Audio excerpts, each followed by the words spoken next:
Alors le but est d'apprivoiser ce nouvel outil. Si cette course s'effectue en duo, l'objectif à terme est de naviguer seul sur ce bateau aux dimensions imposantes, 30 mètres de long, 21 de large. On passe d'un monocoque à un multicoque, façon de naviguer, une façon de se comporter au large, bateau qui est complètement différente. Donc là, je passe sur un nouvel outil, c'est vraiment comme si je changeais d'instrument en musique. Sur un projet sur du long terme, on va avoir 5 ans de navigation devant nous. 5 années riches de défis, François Gabard a notamment prévu de s'attaquer au record du Tour du Monde en 2017 et à celui de la Route du Rhum en 2018. Des bateaux qui s'élancent pour une course où en général on a beaucoup de vent. Le vent fort et la grosse mer les attend un petit peu plus loin et plus tard dans la nuit et demain. Mais là, aujourd'hui, on a presque envie de sortir les transats. Ouais. Il y a un vrai problème avec le courant aussi. Peut-être.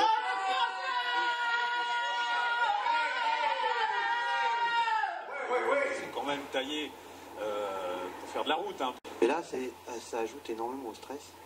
Parce qu'effectivement... Même à deux, parce que c'est même à deux. La spécificité de la Jacques Vabre, c'est qu'ils sont deux. Oui. C'est un stress particulier.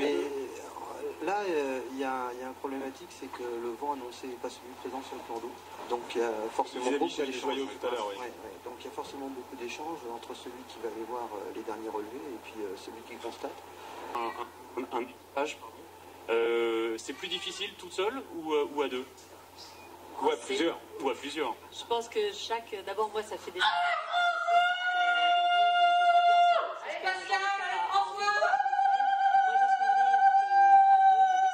Moi, j'aimais beaucoup la navigation en solitaire. Le double a l'avantage, vous êtes à la fois en solitaire, mais vous êtes à deux en capacité de mener votre marin en toute puissance. C'est vraiment un marin que j'aime beaucoup. Et là, lui, il est à l'aise. Là, c'est quelqu'un qui connaît son sujet sur le bout des doigts. Il connaît très bien sa machine. Il faut savoir que son ultime a 10 mètres de moins pratiquement que les plus grands, que les nouveaux, que le massif. 24 mètres. Et donc, bon, il espère bien quand même tirer son épingle du jeu. Et on voyait des images très étonnantes, prise d'hélicoptère, là on voyait le actuel de Yves Le Blévec et Jean-Baptiste Levaillant qui est complètement planté, arrêté. On voyait aussi Massif avec grosse discussion à bord entre François Gabard et Pascal Bidégory, eux aussi marins d'expérience. On rappelle quand même que le dernier Vendée Globe il a été pour François Gabard. On voit que ça discute quoi, à bord des bateaux. Qu'est-ce qui se passe avec le vent? On n'avait pas du tout prévu ça. Comment on fait maintenant quoi? La fameuse génération 2.0. Gabard, là on est en train de voir François Gabard. Le Wonderboy, François Gabard, dernier vainqueur du Vendée Globe en date. Le Wonderboy, acte de la VHF, ça cause, qu'est-ce qu'on fait? C'est intéressant de voir sa nacelle sur Massif. Sa cabane, ouais. Sa cabane qui a été vraiment son lieu de vie, et sur l'arrière, dans cette cabane, où il a une espèce de fauteuil assez confort dans lequel il va aussi dormir. Oui.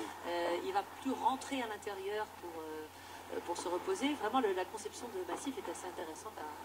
C'est tout ce qui est intéressant quand on peut construire son bateau, quoi. Hein. C'est sûr que là, c'était très très pratique pour lui. Il a dit ce qu'il voulait et après, tout s'est organisé autour de ce qu'il souhaitait, quoi. Oui. Un départ de course de mini, voire de Figaro, avec toute la finesse là, qui est nécessaire. Là, il y avait des 40 pieds qui sont mélangés avec des 60 pieds monocoques. Et là, on voit Massif qui vient d'empanner, qui vient de virer. Et voilà, c'est une espèce d'imbroglio de bateau. Alors ceux qui sont complètement à la droite du plan d'eau pour les monocoques ont peut-être un peu plus de chance. Je vois le côté régatier des Josses et autres qui effectivement sont mis un peu à l'écart dans la molle des autres bateaux. Là il y a un paquet, mais j'ai l'impression que la bascule devant est en train de s'effectuer de façon plus rapide que prévu et qu'il va peut-être forcir et qu'il est peut-être en train de forcir. Ça serait plus joli. Ils vont aller passer le rat Blanchard, ça veut dire qu'ils vont aller traîner dans des parages extrêmement dangereux, pas tellement pour les conditions de navigation, mais plus pour le trafic. C'est une zone, ce DST comme on l'appelle, ce dispositif de séparation du trafic, le rail des Casquets, entre les cargos qui montent, les cargos qui descendent, les ferries qui traversent tout ça. Alors quand vous rajoutez une flotte de régates et de courses au milieu de tout ça, ça donne des parages extrêmement dangereux. Il y a plein de choses qu'on ne comprend pas. C'est à la fois le rôle de l'océan dans l'équilibre du climat, les impacts aussi que l'océan subit du fait des changements climatiques. Donc, parce que voilà, ça devient une nécessité dans le cadre de la récupération. Massif à l'image là-haut, dans le haut de l'image, et SMA au coude à coude avec Edmond Rothschild, donc pas mal les 4 skippers là quand même. Non, on voulait simplement vous dire avec Jean que 1h10 à peine, 1h10 après le départ, Il y a deux patrons qui viennent de reprendre les rênes de la course, Paul Meillat avec Michel bon. Desjoyaux, et puis Massif avec François Gabard. Avec Eguiner aussi. Oui, Yann effectivement, il y en a Eliès qui est qui est derrière. un peu sous le vent. Là, le vent est monté d'un cran, et effectivement, ça a régaté sec. On a vu que SMA, qui n'a pas les foils, était un peu avantagé. Ah bah oui, parce que là, en fait, les bateaux qui n'ont pas de foil peuvent mettre leur dérive. Et donc, dans ces temps-là, dans ces petits temps-là, au près, ils ont un réel avantage. Et on l'a bien vu par rapport à Gitana ou Michel Desjoyaux. Et effectivement... On l'a à la manœuvre là, ça change un peu Michel. de On l'a position. à la manœuvre. On le Ok, voit ça au marche. moulinet là, sur sa caméra embarquée.